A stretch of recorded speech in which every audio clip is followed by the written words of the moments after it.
gue sampai kantor polisi, dan pas gue nyampe sana itu polisi lagi enak-enak ngebir tuh malam-malam.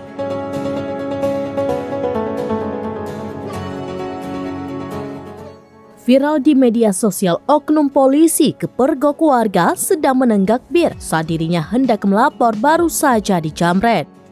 Diketahui 4 oknum polisi tersebut yakni Bribka YMK, Ibda Ika Suwardana, Aibtu GS, dan Ibda Ika Siarka. Keempat oknum tersebut diketahui merupakan anggota Polsek Denpasar Barat. Kasus itu bermula ketika pemilik akun TikTok @lowkisv bersama temannya mengadu kehilangan tas di sekitar klub malam Lava Villa Seminyak. Mereka mendapati botol bir yang diletakkan di atas meja SPKT Polsek Denpasar Barat saat melapor. Petugas dengan gugup menurunkan botol dari atas meja saat pelapor menyampaikan pengaduan.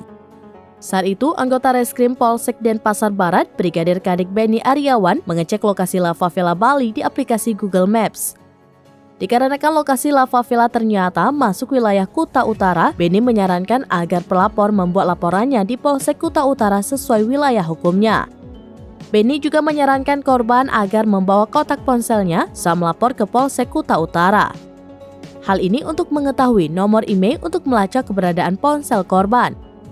Selepas pelapor mengikuti saran dari Benny untuk melaporkan aduannya ke Polsek Kuta Utara, petugas yang berjaga saat itu kecuali Benny melanjutkan menenggak bir yang sudah disiapkan.